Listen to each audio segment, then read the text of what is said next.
My name is Brian Cade. I'm a musician. Folks at Guideposts reached out to me when they learned about how my wife had gotten me to get back into music, going so far as to buy the piano. My story is pretty simple. I had played music for most of my life and had pretty much given it up.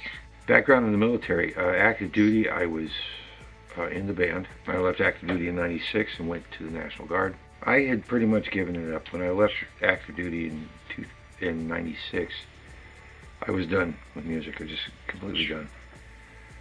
Didn't want to deal with it anymore. Didn't want to deal with the daily practice regimen anymore. Went back to school.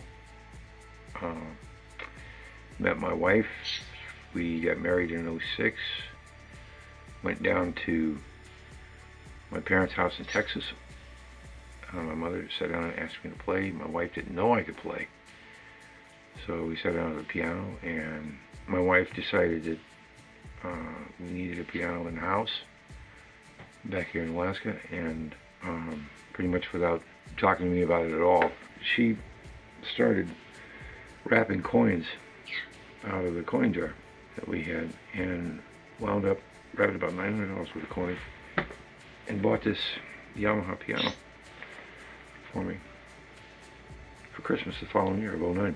Then about a month or so into it, I began to wonder, well, if I can pick this back up again, maybe I can pick up the trumpet again too. Okay, so I bought an El Cheapo horn off of eBay. Started practicing it again. I was practicing on a regular basis. Bumped into some people that I had served with in the military, in the Army band, and let them know that I was practicing again. I got this call from my old squad leader out at Fort Wainwright, Jim Fisher, who is now playing with the community band.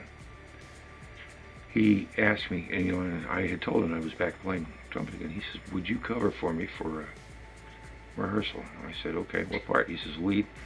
All right. And I don't have been playing the horn regularly for about 6 weeks, and said, "I'll give it my best shot."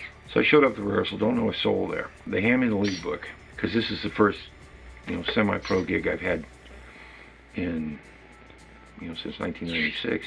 After the break was over, we come back, we played about another 45 minutes, and then they said, "Okay, we called it a night."